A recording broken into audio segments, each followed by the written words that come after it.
Bonjour à tous et bienvenue dans ce nouveau JT Express, l'essentiel de l'actualité du Grand Grenoble de la semaine. Le centre hospitalier Alpes-Isère en pointe dans la détection et la prise en charge de l'autisme chez les plus petits. À Saint-Égrève, le pôle clinique des troubles du spectre de l'autisme, qui a eu le droit à la visite du chef de l'État Emmanuel Macron à l'occasion de la Journée mondiale de la lutte contre l'autisme le 2 avril dernier, dispose d'une unité de soins précoces. Il n'en existe que 5 en France. On est vraiment sur quelque chose de très intensif. Donc on prend les tout petits parce que c'est là où il y a la plus de marge de progression et il faut vraiment mettre le paquet tout petit pour qu'il puisse avancer au maximum. Quand l'enfant arrive en fait dans l'unité, on lui fait passer ce qu'on appelle un curriculum pour évaluer en fait ses difficultés, mais aussi ses compétences, ses émergences. Et nous, on part de ces émergences pour créer des objectifs de travail. J'ai vu un gros développement chez mon fils parce qu'en fait, on est arrivé ici, il parlait pas du tout.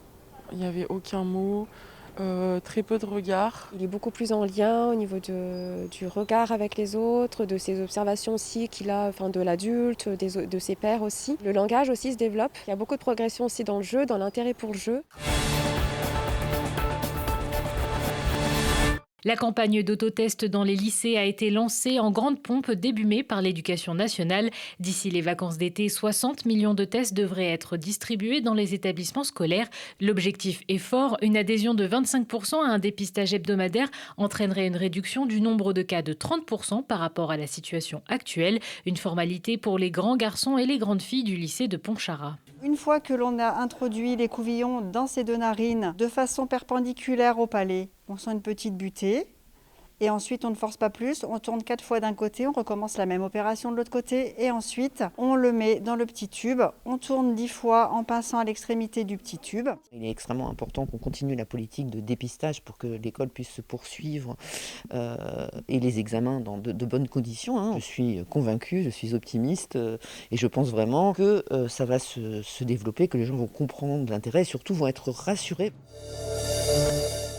Plus habituée des périphéries comme à Sassenage, Le Versou ou La Mure, la communauté Emmaüs Grenoble s'installe dans le centre-ville. Un nouveau lieu a ouvert mercredi matin, 11 rue Saint-Jacques, accessible aux piétons et aux vélos. La communauté souhaite ainsi attirer une nouvelle clientèle soucieuse de ses choix de consommation. Emmaüs Grenoble n'avait pas de site sur Grenoble. Le mieux, c'était d'aller au contact de cette nouvelle clientèle. Et à partir de ce moment-là, on a commencé à mener la réflexion sur un magasin à Grenoble. Et donc voilà, on vient en centre-ville, comme ça on va près des gens qui habitent le centre-ville, qui ne sont pas véhiculés. Emmaüs, c'est un mouvement qui s'est développé pour porter assistance et accueil à des personnes qui sont en grande précarité, qui ont du mal à trouver leur place dans la société. C'est pour lutter contre la précarité étudiante que des étudiants de l'université Grenoble-Alpes ont décidé il y a plus d'1 an de créer une épicerie solidaire. C'était avant la crise du Covid et l'avenir leur a donné raison sur la nécessité d'une telle structure. Je viens 1 fois par semaine parce que ça me permet de ne pas trop dépenser dans les courses. Et vu la période et la situation Covid qui est un peu compliquée, mes ressources financières elles sont pas énorme, j'arrive pas à travailler parce que les études ils prennent beaucoup de temps et du coup je viens 1 fois par semaine. T'as pas toujours la chance de tout trouver, mais par exemple aujourd'hui c'était une bonne journée, j'ai trouvé plein de choses.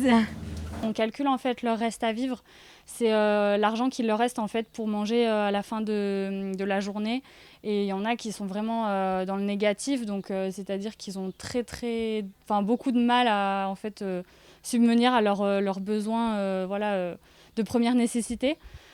Donc c'est très compliqué. Après, on essaye d'être là au maximum. On fait aussi des distributions en plus de notre épicerie sur le campus ouverte à tous, non pas que à nos bénéficiaires. Donc voilà, on essaye de faire le maximum, mais c'est quand même préoccupant. Inspirée des chantiers participatifs, la ville de Grenoble propose à tous les habitants qui le veulent de s'investir dans leur quartier, de créer du lien social avec leurs voisins dans un certain nombre de COP, de chantiers ouverts au public. Celui du Rondeau vient de s'achever pour améliorer l'habitat et le quotidien des familles logées dans des chalets. Sur chaque chantier, on a des participants et des participantes différentes qui se rencontrent, qui échangent. Et ça permet souvent de très belles rencontres. Et puis en plus, ça peut être très convivial avec avec un peu de musique, avec à manger, à boire. Et on organise ces chantiers, comme aujourd'hui au Rondeau, où en fait ce sont les résidents et les résidentes du Rondeau qui ont travaillé sur tous les aménagements qui ont été faits. En fait, ça me fait du bien parce que j'aide la communauté ici et ça me permet de remplir mes missions de service civique en faisant quelque chose qui contribue au bien-être des gens. C'est la première fois que je fais ce genre de mission. En fait, on voit les petits-enfants qui courent et tout, qui interagissent avec nous, qui sourient et tout, et du coup, c'est vraiment gratifiant. Le 11e musée départemental s'apprête à ouvrir ses portes à Vif. Installé dans l'ancienne demeure des Champollion, il permettra de découvrir les liens qui unissaient les deux frères et une partie de leurs travaux consacrés à l'égyptologie. Parmi les œuvres présentées, certaines ont fait le voyage depuis le musée du Louvre à Paris. Leur arrivée en Isère est un véritable événement. Les œuvres ont été choisies au musée du Louvre en fonction de leur répartition évidemment dans la notice descriptive et de leur intérêt historique, voire de leurs étiquettes. C'est-à-dire que quand il y avait une vieille étiquette Champollion, je me précipitais dessus pour essayer de voir si je pouvais effectivement la proposer en dépôt au musée de Champollion de Vif. Ensuite, j'ai choisi quand même de manière privilégiée des objets qui étaient en réserve et qui n'étaient pas présentés au public à Paris parce que c'était quand même tellement dommage de les laisser en réserve. Je suis très fière de ce beau partenariat qu'on a réussi à nouer avec le musée du Louvre, qui nous a beaucoup soutenus dans ce projet, qui nous a aidés au sein du comité scientifique et qui nous a aidés à illustrer une partie de l'œuvre de Jean-François Champollion qui, à mon sens, est peu connue du grand public. C'est-à-dire qu'après le déchiffrement, il y a l'étude de la civilisation égyptienne. Jean-François Champollion peut lire les textes et donc étudier cette civilisation. Et nous voulions montrer dans cet espace au 2e étage de la maison son œuvre de conservateur de musée, finalement assez novatrice. À l'appel de plusieurs associations, plus de 250 personnes se sont rassemblées jeudi à la mi-journée devant le palais de justice de Grenoble pour soutenir des maraudeurs qui comparaissaient en appel. En première instance à Gap, les 7 ou les 3+4 de Briançon avaient été condamnés à 4 mois de prison ferme et à 8 mois de prison avec sursis pour avoir participé à une manifestation contre le rassemblement de Génération Identitaire en avril 2018 au col des Échelles. Les associations demandent la relaxe immédiate de ces, je cite, défenseurs des droits humains.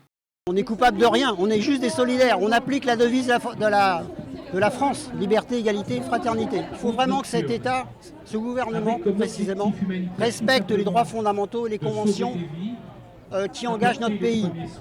Nous on dit que c'est l'État qui est hors la loi. Nous au contraire, on respecte les droits fondamentaux, enfin on essaie de les faire respecter. Et c'est vital pour nous, il ne faut pas oublier que n'importe qui peut être exilé demain. Nos parents, nos grands-parents, 2 fois au XXe siècle, ont fui les bombes, ont pris la route et ils étaient bien contents qu'il y ait des gens qui leur ouvrent la porte, qui leur donnent à manger. On ne peut pas criminaliser la solidarité. Et puis il faut respecter le droit des exilés.